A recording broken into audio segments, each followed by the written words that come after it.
Hello students, easy learning classroom में आप सभी का एक बार फिर से स्वागत है। आज हम लोग पढ़ेंगे क्रेनियल नर्व्स के बारे में और उनसे रिलेटेड डिसऑर्डर्स जैसे ट्राइजेमिनल न्यूरालजिया, बेल्स पाल्सी के बारे में हम लोग पढ़ने वाले हैं। इससे पहले के जो लेक्चर्स है आप लोग वीडियो डिस्क्रिप्शन में लिंक दिए हैं, वहाँ से देख सकते हैं या फिर आई बटन पे क्लिक करके देख सकते हैं। तो चलिए आज का लेक्चर शुरू करते हैं। तो ये 12 पेयर क्रेनियल नर्व्स होती है जिनको हमने एनलिस्टिंग किया है, जैसे कि olfactory nerve, optic nerve, oculomotor nerve, trochlear nerve, trigeminal, abducens, facial, auditory, acoustic या vestibulocochlear, glossopharyngeal, vagus nerve, accessory spinal nerve and hypoglossal nerve. इनको हम लोग ट्रिक से इजी याद रख सकते हैं, जैसे कि ओटा फेगवा ट्रिक होती है, या फिर जो नीचे लिखी हुई है ट्रिक, ओह ओह ओह तो तू आज फिर आया घर, वाह VAS। तो इस तरीके से हम इसको याद रख सकते हैं। और क्रेनियल नर्व्स मेनली 3 टाइप की होती है, सेंसरी नर्व, मोटर नर्व और मिक्स नर्व यहाँ पर होती है। इनमें से फर्स्ट, सेकंड और 8th जो होती है वो सेंसरी नर्व होती है। थर्ड, फोर्थ, सिक्स्थ, 11th और 12th होती है वो मोटर यानी मूवमेंट से रिलेटेड होती है। और बाकी बची हुई 5, 7, 9th और 10th जो क्रेनियल नर्व होती है वो मिक्स टाइप की क्रेनियल नर्व होती है। तो सेंसरी नर्व का मतलब ये होता है, सबसे पहले अपन बात करेंगे क्रेनियल नर्व जो होती है ब्रेन के किस पार्ट से अराइज या इंसर्ट करती है, तो वो पार्ट होता है brain stem. It means mid brain, pons and medulla oblongata से क्रेनियल नर्व या तो जाके जुड़ती है या वहाँ से निकलती है। अब क्रेनियल नर्व के ओरिजिन और इंसर्शन की बात करेंगे तो ओरिजिन का मतलब क्या होता है, कहाँ से क्रेनियल नर्व स्टार्ट होती है, और इंसर्शन का मतलब होता है कहाँ पर क्रेनियल नर्व ख़त्म होती है। तो ओरिजिन पॉइंट हमेशा ध्यान रखेंगे, जब भी सेंसरी नर्व की बात करें तो ओरिजिन पॉइंट होता है सेंसरी ऑर्गन, और इंसर्शन पॉइंट क्या होगा सेंसरी क्रेनियल नर्व का, ब्रेन। ऐसे ही बात करें हम लोग मोटर के लिए, तो मोटर के लिए जो ओरिजिन पॉइंट होता है वो होता है ब्रेन स्टेम, और इंसर्शन पॉइंट होता है रेस्पेक्टेड मसल जिनको वो सप्लाई करती है। और मिक्स टाइप के अंदर ओरिजिन और इंसर्शन अलग अलग ब्रांच के लिए अलग अलग पॉइंट यहाँ पर होता है। क्रेनियल नर्व्स जो होती है ब्रेन के किस पार्ट से अराइज या इंसर्ट होती है, तो उसकी बात करें हमें पता है कि क्रेनियल नर्व जो होती है ब्रेन स्टेम से या तो जाकर के जुड़ती है या फिर वहाँ से निकलती है। और ब्रेन स्टेम में 3 पार्ट होते हैं, mid brain and pons and medulla oblongata. तो हम लोग याद रखेंगे कि पहली 4 फिर अगली 4, इस तरीके से हम डिवाइड करेंगे। जो पहली 4 होती है वो मिड ब्रेन से डायरेक्ट या इनडायरेक्ट जुड़ी होती है, दूसरी अगली जो 4 होती है वो पोन से डायरेक्ट या इनडायरेक्ट जो होती है इंसर्ट करती है या फिर ओरिजिनेट होती है, और लास्ट वाली जो 4 है वो मेडुला ऑब्लोंगेटा से डायरेक्ट या इनडायरेक्ट जुड़ी होती है। तो ये हम लोग को पता है कि सारी जो नर्व्स है 4-4 के पेयर्स के अंदर डायरेक्ट इनडायरेक्ट तरीके से mid brain, pons and medulla oblongata यानी ब्रेन स्टेम से जुड़ी होती है। अब स्मॉलेस्ट क्रेनियल नर्व की बात करें तो वो होती है 4th क्रेनियल नर्व यानी कि ट्रोक्लियर नर्व होती है। शॉर्टेस्ट यानी सबसे छोटी क्रेनियल नर्व की बात करें तो वो होती है 1st क्रेनियल नर्व जो कि ऑल्फैक्टरी नर्व है। लार्जेस्ट क्रेनियल नर्व ट्राइजेमिनल होती है। लॉन्गेस्ट वेगस नर्व होती है। Highest number of branches vagus nerve में पाए जाते हैं। डेंटिस्ट नर्व को जो होती है वो ट्राइजेमिनल नर्व कहलाती है। एक्चुअली ट्राइजेमिनल की 3 ब्रांचेज होती है, तो उसमें जो फर्स्ट ब्रांच थर्ड ब्रांच होती है मैंडिबुलर ब्रांच, वो डेंटिस्ट नर्व के नाम से जानी जाती है। ऐसे ही क्रेनियल नर्व जो कि अराइज और इंसर्ट होती है ब्रेन स्टेम से, ये ऑलरेडी हम लोग पढ़ चुके हैं। फिर यहाँ पर बात करें कि जितनी भी क्रेनियल नर्व्स होती है वो ventral aspect of brain stem से अराइज होती है या इंसर्ट करती है, लेकिन एक ओनली क्रेनियल नर्व होती है जो कि डोर्सल एस्पेक्ट से अराइज होती है, वो होती है ट्रोक्लियर यानी कि 4th क्रेनियल नर्व होती है। ऐसे ही 2 इंपॉर्टेंट पॉइंट और देखते हैं हम लोग।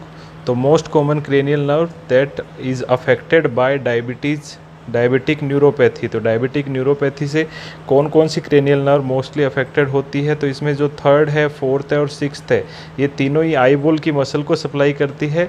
इन तीनों मसल्स में सबसे पहले जो है अफेक्ट होना शुरू हो जाता है, और इनमें भी मोस्ट कॉमनली जो 3rd है यानी ओक्यूलोमोटर क्रेनियल नर्व है वो सबसे पहले अफेक्ट होना शुरू हो जाती है। देन यहाँ पर एक बात करें, सिंजल्स एक डिजीज़ होती है जिसको हम लोग हर्पीज जोस्टर के नाम से भी जानते हैं। तो जनरली एक डिजीज़ होता है चिकन पॉक्स। तो चिकन पॉक्स जिस पर्सन को हो जाता है तो उसके जो वायरस होते हैं वो नर्व रूट गेंगलियाज के अंदर रुके रहते हैं, और जब भी इम्यूनिटी वीक होती है वो उस नर्व के थ्रू उस पर्टिकुलर एरिया को अफेक्ट करते हैं। तो इसमें जितने भी मिक्स टाइप की क्रेनियल नर्व है 5, 7th, 9th, 10th जो है सबसे ज़्यादा अफेक्टेड होती है, जिसमें भी 7th क्रेनियल नर्व सबसे ज़्यादा अफेक्टेड होती है। अब वन बाय वन सभी क्रेनियल नर्व्स को हम लोग पढ़ेंगे। तो पहली जो क्रेनियल नर्व होती है वो होती है ऑल्फैक्टरी क्रेनियल नर्व। ऑल्फैक्शन का मतलब होता है स्मेल से रिलेटेड। तो जो इसकी जो नेचर होती है वो होती है सेंसरी एक्टिविटी है, प्रोड्यूस करती है। और मैंने बताया था सेंसरी जो नर्व होगी वो ओरिजिनेट कहाँ से होती है, सेंसरी ऑर्गन से। तो सेंस का जो फंक्शन होता है वो कहाँ से होता है, नेजल म्यूकोजा से होता है। तो नेजल म्यूकोजा से ओरिजिनेट होगी और फर्स्ट चार्ज जो होती है मिड ब्रेन से जाकर के जुड़ती है। तो यहाँ पर हम देख रहे हैं मिड ब्रेन से जाकर के जुड़ती है। देन वहाँ पर जो रेडिएशंस है वो टेम्पोरल लोब के अंदर जो सेंसरी एरिया होता है, ओल्फैक्टरी एरिया होता है, वहाँ पर जाकर के ख़त्म होती है। और फंक्शन क्या होता है फर्स्ट क्रेनियल नर्व का, स्मेल फंक्शन ये प्रोड्यूस करती है। देन सेकंड जो क्रेनियल नर्व है वो होती है ऑप्टिक नर्व। और ये भी नेचर वाइज कैसी होती है, सेंसरी। इट मीन्स स्टार्ट कहाँ से होगी, रेटिना से स्टार्ट होगी क्योंकि ऑप्टिक नर्व है। और इंसर्शन कहाँ से होगा इसके अंदर, तो हम देख पा रहे हैं यहाँ पर lateral geniculate nuclei of thalamus. Thalamus के लेटरल जेनिकुलेट न्यूक्लियाई होते हैं, वहाँ से ये इंसर्ट करके occipital of area of brain में वहाँ पर जाती है। तो ये यहाँ पर डायरेक्ट मिड ब्रेन से नहीं जुड़ रही है, कहाँ पर जा कर के जुड़ती है, lateral geniculate nuclei of thalamus. तो यहाँ पर दो चीज़ आती है कि थैलेमस में दो टाइप के न्यूक्लियाई होते हैं, लेटरल और मीडियल। तो मीडियल जो होते हैं वो ऑडिटरी पाथवे के लिए होते हैं और लेटरल जेनिकुलेट न्यूक्लियाई जो होते हैं वो विजुअल पाथवे को करते हैं। देन यहाँ पर इसका फंक्शन क्या होता है, विजन फंक्शन ये प्रोड्यूस करती है। देन थर्ड क्रेनियल नर्व होती है ओक्यूलोमोटर क्रेनियल नर्व। तो इसका जो नेचर होता है वो मोटर होता है। इट मीन्स ब्रेन से ओरिजिनेट होगी और मसल जिस पर्टिकुलर मसल को सप्लाई करती है वहाँ तक ये जाती है। तो ब्रेन से ओरिजिन पॉइंट होता है इसका मिड ब्रेन, और मिड ब्रेन से इंसर्शन पॉइंट कहाँ पर होता है, मसल्स ऑफ आई बोल। आई बोल की मसल्स जो होती है टोटल 6 मसल्स होती है हर एक दोनों आई बोल के अंदर। तो यहाँ पर 4 मसल्स जो होती हैं, superior rectus, medial rectus, inferior rectus और इन्फीरियर ऑब्लिक मसल्स होती है, इनको ये सप्लाई करती है। देन इसका फंक्शन क्या होगा, मेन फंक्शन होता है आईबॉल मूवमेंट। इसके अलावा 2 एक्सेसरी फंक्शन भी होते हैं। प्यूपिल का जो साइज होता है, कॉन्स्ट्रिक्शन और डायलेशन, उस वो भी ओक्यूलोमोटर नर्व की वजह से ही होता है, क्योंकि ये आइरिस जो मसल होती है आई की, उनको भी सप्लाई करती है। देन यहाँ पर अपर आईलिड की जो मूवमेंट होती है, जो भी पलके होती हैं अपनी अपर आईलिड होती है, उनकी मूवमेंट भी ओक्यूलोमोटर नर्व से ही होती है। तो मेन 3 फंक्शन हो गए इसके, आईबॉल मूवमेंट हो गया, प्यूपिल का साइज मूवमेंट हो गया और अपर आईलिड का मूवमेंट हो गया। देन यहाँ पर फोर्थ क्रेनियल नर्व होती है, वो होती है ट्रोक्लियर नर्व। तो ये भी नेचर वाइज कैसी होती है, मोटर होती है और शुरुआत होती है मिड ब्रेन से और अंत होता है मसल ऑफ आई बोल। तो आई बोल में टोटल 6 मसल्स होती है हर एक आई बोल में, जिसमें से 4 को ओक्यूलोमोटर सप्लाई करती थी।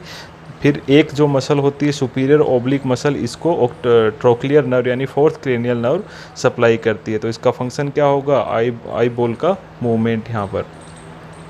देन यहाँ पर देखते हैं ट्राइजेमिनल नर्व, जो कि लार्जेस्ट क्रेनियल नर्व भी थी और इसकी नेचर होती है मिक्स टाइप की। और मिक्स जो नर्व होती है उसमें अलग अलग ब्रांचेज होती हैं। तो इसकी 3 ब्रांचेज होती है, ophthalmic branch, maxillary branch and mandibular branch. तो इसकी जो पहली 2 ब्रांच है वो सेंसरी होती है और मैंडिबुलर जो होती है मोटर ब्रांच होती है। और इसका ओरिजिन और इंसर्शन पॉइंट कौन सा होगा, पोन से ओरिजिनेट होती है और इन एरियाज़ के अंदर ये सप्लाई करती है। तो इसके 3 फंक्शंस होते हैं, अलग अलग कलर से मैंने शो किया है। तो फर्स्ट जो ऑप्थेल्मिक है, ऑप्थेल्मिक जो है उसका फंक्शन क्या होगा, sense of upper eyelid, eyebrow, forehead, anterior part of scalp, maxillary का मैक्सिला एरिया का सेंस और मैंडिबुलर का मैंडिबल का मूवमेंट वहाँ पर करवाती है। तो अगले जो डायग्राम से हम लोग देख पाएंगे, ये 3 एरियाज़ के अंदर इनको डिवाइड किया गया है, ऑप्थेल्मिक एरिया, मैक्सिलरी एरिया और मैंडिबुलर एरिया।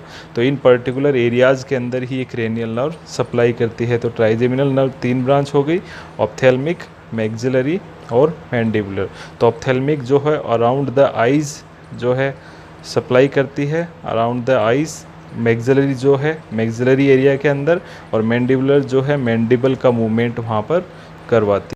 अगली नर्व है एब्डुसेंस नर्व। तो ये भी मोटर इसकी नेचर होती है। ओरिजिन पोन से स्टार्ट होके एक जो मसल बची आई बॉल की, टोटल 6 में से लेटरल रेक्टस, उस मसल को ये सप्लाई करती है। इट मीन्स आई बॉल की मसल को कौन कौन सी क्रेनियल नर्व सप्लाई करती है? Third cranial nerve, fourth cranial nerve and six cranial nerve. ये तीनों क्रेनियल नर्व आई बॉल की अलग अलग मसल्स को सप्लाई करती है। तो इसका भी फंक्शन क्या होगा? आई बॉल का मूवमेंट। इनको अपन आगे दोबारा से समराइज करेंगे। देन अगली जो क्रेनियल नर्व वो होती है फेशियल क्रेनियल नर्व। और ये जो नेचर वाइज होती है मिक्स, यानी सेंसरी फेशियल और मोटर फेशियल, इसकी दो ब्रांचेज होती है। तो फेस की जो सेंसेशन, टच टेम्परेचर का सेंसेशन और साथ ही साथ में फेस के जो मूवमेंट है वो ये नर्व मीडिएट करती है। देन यहाँ पर इसके तीन फंक्शन होंगे मेनली। पहला फंक्शन होता है इसका टेस्ट, यानी टंग को भी इस जीभ जो अपनी टंग का एंटीरियर 2/3 पार्ट होता है, आगे का जो 2/3 हिस्सा होता है जीभ का, उसको ये सप्लाई करती है। और फेशियल एरिया में टच टेम्परेचर के सेंसेशन ब्रेन तक लेकर के जाती है। और जितने भी फेशियल मूवमेंट होते हैं, फेशियल एक्सप्रेशन होते हैं, वो भी इसी नर्व के थ्रू होते हैं। देन यहाँ पर अगर इस नर्व के अंदर डैमेज हो जाए, पैरालिसिस लिखा है गलती से, अगर इस नर्व के अंदर डैमेज या कंप्रेशन हो जाता है तो वहाँ पर एक डिजीज़ होती है जिसको हम लोग बेल्स पाल्सी या फिर फेशियल पाल्सी बोलते हैं। आगे हम लोग इसको पढ़ने वाले हैं। देन आठवीं क्रेनियल नर्व जो होती है वो होती है ऑडिटरी या फिर एकॉस्टिक या फिर वेस्टिबुलो कोक्लियर नर्व। ये जो नेचर वाइज होती है सेंसरी, और इसकी दो ब्रांच होती है, वेस्टिबुलर ब्रांच और कोक्लियर ब्रांच। तो वेस्टिबुलर ब्रांच जो होती है वो बैलेंस में हेल्प करती है, और कोक्लियर ब्रांच जो होती है हियरिंग के सेंसेशन को ब्रेन तक लेकर के जाती है। इनका जो ओरिजिन पॉइंट है वो इनर ईयर होता है, और इंसर्शन पॉइंट जो होता है इनका पोन्स होता है। लेकिन यहाँ पर मीडियल जेनिकुलेट न्यूक्लियाई जो होते हैं, मैंने बताया था आपको, वहाँ से ये होकर के ही आती है। देन यहाँ पर इसके जो रेडिएशंस है वो ऑडिटरी एरिया जो कि टेम्पोरल लोब में होते हैं, वहाँ तक ये जाते हैं। देन नाइन्थ क्रेनियल नर्व होती है वो होती है ग्लोसोफेरेंजियल नर्व होती है। और ग्लोसोफेरेंजियल जो है दो टाइप की होती है, सेंसरी और मोटर ग्लोसोफेरेंजियल। तो इनका ओरिजिन पॉइंट होता है मेडुला ऑब्लोंगेटा, और इंसर्शन पॉइंट होता है टंग का पोस्टीरियर 1/3 पार्ट। एंटीरियर 2/3 को कौन सप्लाई कर रही थी? Facial nerve. और पोस्टीरियर 1/3 को कौन सप्लाई कर रही है? Ninth cranial nerve. देन यहाँ पर मसल ऑफ सोलोइंग को भी ये यहाँ पर सप्लाई करती है। तो दो फंक्शन हो गए इसके, टेस्ट, पोस्टीरियर टंग का टेस्ट के अंदर इसका रोल होता है, और दूसरा movement of muscles of swallowing यानी डिग्लूटिशन यानी स्वेलोइंग में भी ये हेल्प करती है। देन बात करते हैं लॉन्गेस्ट क्रेनियल नर्व जो कि वेगस नर्व होती है। और वेगस नर्व की भी दो ब्रांचेज, दो टाइप की होती है, सेंसरी वेगस नर्व और मोटर वेगस नर्व। तो यहाँ पर इसकी बात करें, ओरिजिनल पॉइंट जो होता है इनका मेडुला ऑब्लोंगेटा होता है, और इंसर्शन पॉइंट जो होता है ट्रेकिया, हार्ट, पूरी की पूरी डाइजेस्टिव ट्रैक्ट जो होती है ईसोफेगस से लेकर के एनस तक की, वहाँ पर इसकी पैरासिम्पैथेटिक ब्रांच यहाँ पर सप्लाई करती है वेगस नर्व की। तो इसके फंक्शन क्या हो गए? जितने भी विसरल ऑर्गन्स होते हैं उनके पेन सेंसेशन को लेकर के जाना, और पैरासिम्पैथेटिक सप्लाई करना उन ऑर्गन्स को। पैरासिम्पैथेटिक का मतलब होता है, एक्चुअली नर्वस सिस्टम हम लोग पढ़ेंगे दो टाइप का होता है। ऑटोनोमिक नर्वस सिस्टम दो टाइप का होता है, सिंपैथेटिक और पैरासिम्पैथेटिक। तो यहाँ पर जब भी ये नर्व एक्टिवेट होगी, पैरासिम्पैथेटिक रिस्पॉन्स यानी रेस्ट, डाइजेस्ट और स्लीप के टाइम पे जो रिस्पॉन्सेज होते हैं उनको एक्टिवेट करने का काम करती है। और इस नर्व से रिलेटेड एक मैनूवर हम लोग ऑलरेडी पढ़ चुके हैं जिसको हम लोग बोलते हैं वेगल मैनूवर। तो मैंने एक जो लेक्चर 21 था उसके अंदर सभी टाइप के मैनूवर्स थे, उनको मैंने 1 बाय 1 पढ़ाया था। तो उसमें एक मैनूवर ये भी हम लोग पढ़ चुके हैं ऑलरेडी, वेगल मैनूवर। तो जब भी पर्सन को साइनस टेकिकार्डिया हो जाता है उस टाइम पे वेगल मैनूवर को परफॉर्म करके हम लोग हार्ट रेट को कम करने की कोशिश कर सकते हैं।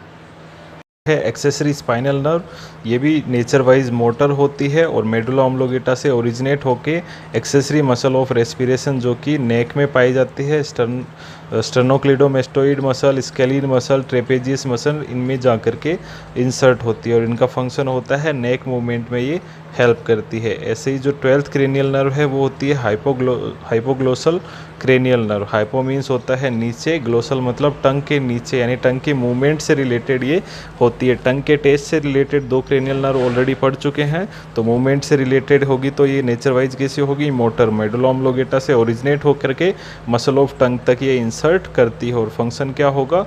Movement of tongue during the chewing and speech. अब एक रिफ्लेक्स होता है जिसको हम लोग ब्लिंक रिफ्लेक्स या फिर कॉर्नियल रिफ्लेक्स के नाम से जाने जाते हैं। जनरली ये आई ब्लिंक से रिलेटेड है। जब भी कॉर्निया के ऊपर कोई चीज़ टच करती है तो आंखें अपना नेचुरली ब्लिंक होती है, यही रिफ्लेक्स कहलाता है ब्लिंक रिफ्लेक्स। तो ब्लिंक रिफ्लेक्स कौन सी क्रेनियल नर्व प्रोड्यूस करती है, तो हमें ये पता होना चाहिए। जनरली इसमें कन्फ्यूजन हो जाता है कि हम लोगों ने पढ़ा था कि पलकों को जो होती है कौन सी क्रेनियल नर्व सप्लाई करती है, थर्ड क्रेनियल नर्व जो होती है उनका मूवमेंट करवाती है। लेकिन ड्यूरिंग ब्लिंक रिफ्लेक्स जो होती है फिफ्थ क्रेनियल नर्व, जिसकी ऑप्थेल्मिक ब्रांच जो कि आंखों के सराउंडिंग के अंदर सप्लाई करती थी, वो यहाँ पर ब्लिंक रिफ्लेक्स करती है। तो यहाँ में 2 पॉइंट याद होने चाहिए कि आंखों की जो पलकें होती हैं उनका मूवमेंट कौन सी नर्व करवाती है, थर्ड क्रेनियल नर्व जो कि थी ओक्यूलोमोटर क्रेनियल नर्व। जबकि ब्लिंक रिफ्लेक्स कौन सी क्रेनियल नर्व मीडिएट करवाती है, ऑप्थेल्मिक जो ब्रांच होती है ट्राइजेमिनल नर्व की, वो यहाँ पर मीडिएट करवाती है। देन यहाँ पर कैसे हम लोग ब्लिंक रिफ्लेक्स को चेक करते हैं, तो इसके 2 मेथड होते हैं। एक तो कॉटन का जो विस्प होता है उसको अगर टच किया जाए तब उससे देख सकते हैं, या फिर स्टेराइल ड्रॉप ऑफ एनस को वहाँ पर पुट किया जाए, डाला जाए कॉर्निया के ऊपर, तब भी इस रिफ्लेक्स को हम लोग देख सकते हैं। तो इसमें से जो स्टेराइल ड्रॉप ऑफ एनस जो होता है वो सेफेस्ट मेथड होता है दोनों के अंदर।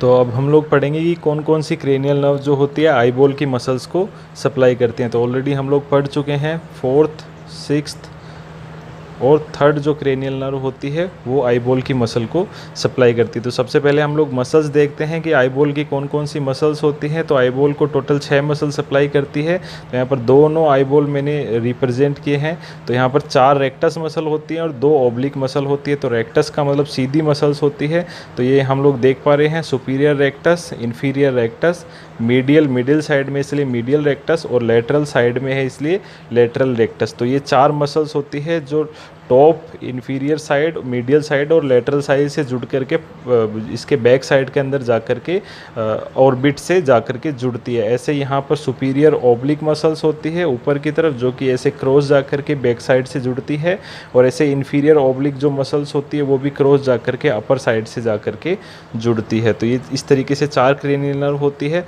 तो इनको बात करेंगे, 6 जो होती है आईबॉल मसल्स होती है, तो इनके अंदर अलग अलग क्रेनियल नर्व सप्लाई करती है। तो पहली हम लोग स्टार्ट करते हैं यहाँ से, इन चारों को जो सप्लाई करती है वो होती है थर्ड क्रेनियल नर्व सप्लाई करती है, यानी superior rectus, medial rectus, inferior rectus और इन्फीरियर ऑब्लिक मसल्स को थर्ड क्रेनियल नर्व सप्लाई करती है। ऐसे लेटरल रेक्टस जो होती है उसको 6th क्रेनियल नर्व सप्लाई करती है, और जो सुपीरियर ऑब्लिक होती है उसको 4th क्रेनियल नर्व सप्लाई करती है।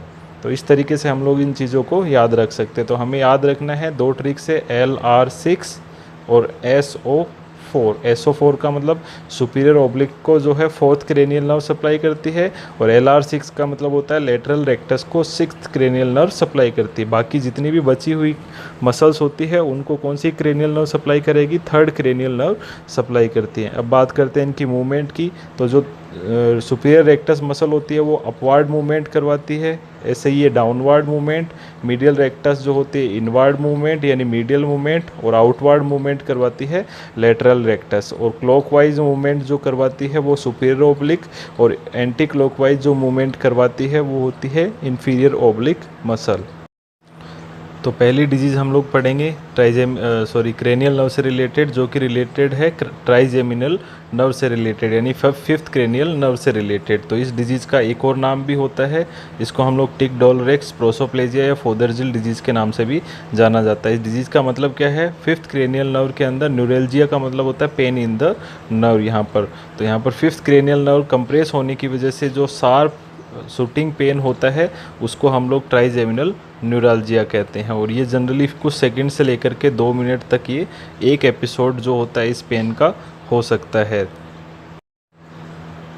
ट्राइजेमिनल न्यूरालजिया जो होता है मेनली 2 टाइप का होता है, typical and atypical trigeminal neuralgia. Typical जो ट्राइजेमिनल न्यूरालजिया होता है उसमें एपिसोडिक पेन होता है, जबकि एटिपिकल के अंदर कॉन्स्टेंट बर्निंग पेन होता है।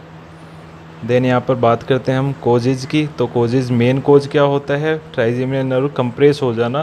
तो जनरली ये ब्लड वेसल्स की वजह से कंप्रेस हो सकती है मोस्ट कॉमनली, और कुछ अदर कोजेज होते हैं किसी ट्यूमर की वजह से या मल्टीपल स्क्लेरोसिस की वजह से, ट्रॉमा की वजह से, स्ट्रोक की वजह से। इन सभी कंडीशंस के अंदर ट्राइजेमिनल नर्व कंप्रेस हो सकती है और एपिसोड्स ऑफ पेन वहाँ पर स्टार्ट हो सकते हैं। मैनेजमेंट की बात करें तो यहाँ पर जो होते हैं नर्व इम्पल्स को स्लो करने वाली जो ड्रग्स होती है, जैसे कि एंटी एपिलेप्टिक ड्रग्स होती है, जिसको हम लोग ऑलरेडी एपिलेप्सी वाला जो चैप्टर है मैं आप लोगों को पढ़ा चुका हूँ, उसमें आप लोग जा कर के उस वीडियो को देख सकते हैं। तो इसमें एक ड्रग होती है कार्बामाजिपिन या फिर ऑक्स कार्बामाजिपिन। जो ये ड्रग होती है ड्रग ऑफ चॉइस होती है, और ये क्या करती है, ट्रांसमिशन ऑफ इम्पल्स को स्लो कर देती है, पेन के इम्पल्स को स्लो कर देती है, जिससे एपिसोड्स ऑफ पेन आना बंद हो जाते हैं। इसके अलावा कुछ अदर ट्रीटमेंट्स भी यहाँ पर दिए गए हैं। कुछ लोकल एनेस्थेटिक्स है, रिजोटोमी होती है, यानी रिसेक्शन किया जाता है नर्व रूट का ताकि पेन के सेंसेशन वहाँ पर नहीं हो, या फिर उस पर्टिकुलर नर्व को डीमाइलिनेट किया जाता है। अगली डिजीज़ है बेल्स पाल्सी या फिर फेशियल पाल्सी। इसमें क्या होता है, फेस की जो मसल्स होती है उनका पैरालिसिस या फिर वीकनेस हो जाता है। और ये ऐसा क्यों होता है, क्योंकि जो सेवंथ क्रेनियल नर्व के जो मोटर न्यूरॉन्स होते हैं उनके कंप्रेशन या उनके डीमाइलिनेशन या उनके डैमेज की वजह से ऐसा हो सकता है। और ऐसा अगर हो जाएगा तो वन साइड का जो फेस है उसके अंदर क्या होगा, ड्रूप यानी गिरा हुआ फेस देखने को मिलता है। बेल्स पाल्सी के अंदर जो पैरालिसिस होता है वो परमानेंट नहीं होता है, इट मीन्स वो रिवर्सिबल होता है, इट मीन्स वो अपने आप ठीक हो सकता है। अगर फेशियल मसल की फिजियोथेरेपी की जाए तो विद इन 6 मंथ वो ट्रीट हो सकता है। देन यहाँ पर बात करते हैं कि क्या क्या कारण होते हैं बेल्स पाल्सी या फेशियल पाल्सी के। तो एग्जैक्ट कोज तो अननोन होता है। कुछ रिस्क फैक्टर होते हैं जैसे डायबिटीज़, अपर रेस्पिरेटरी इन्फेक्शन, कुछ वायरसेज होते हैं जैसे varicella zoster virus, Epstein Barr virus, herpes family virus, या फिर फैमिलियल इनहेरिटेंस की वजह से भी ऐसा देखने को मिलता है।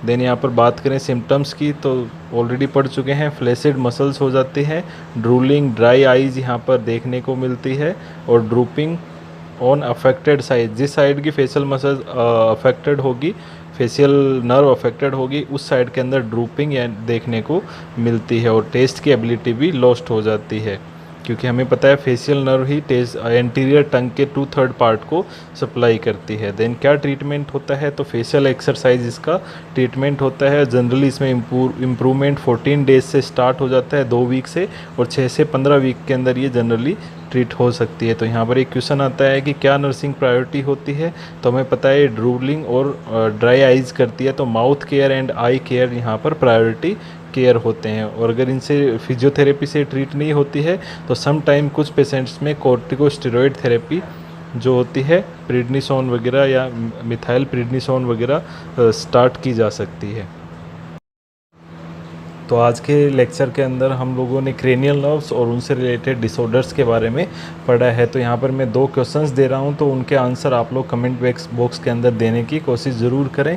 तो पहला क्वेश्चन है कि एक पेशेंट है जो कि अपनी विज़न से कंसर्न कर रहा है, और वो कह रहा है कि उसे डबल विज़न यानी ब्लर विज़न हो रहा है, डबल हर एक ऑब्जेक्ट जो है डबल दिखाई दे रहा है, डबल विज़न उसको दिखाई दे रहा है।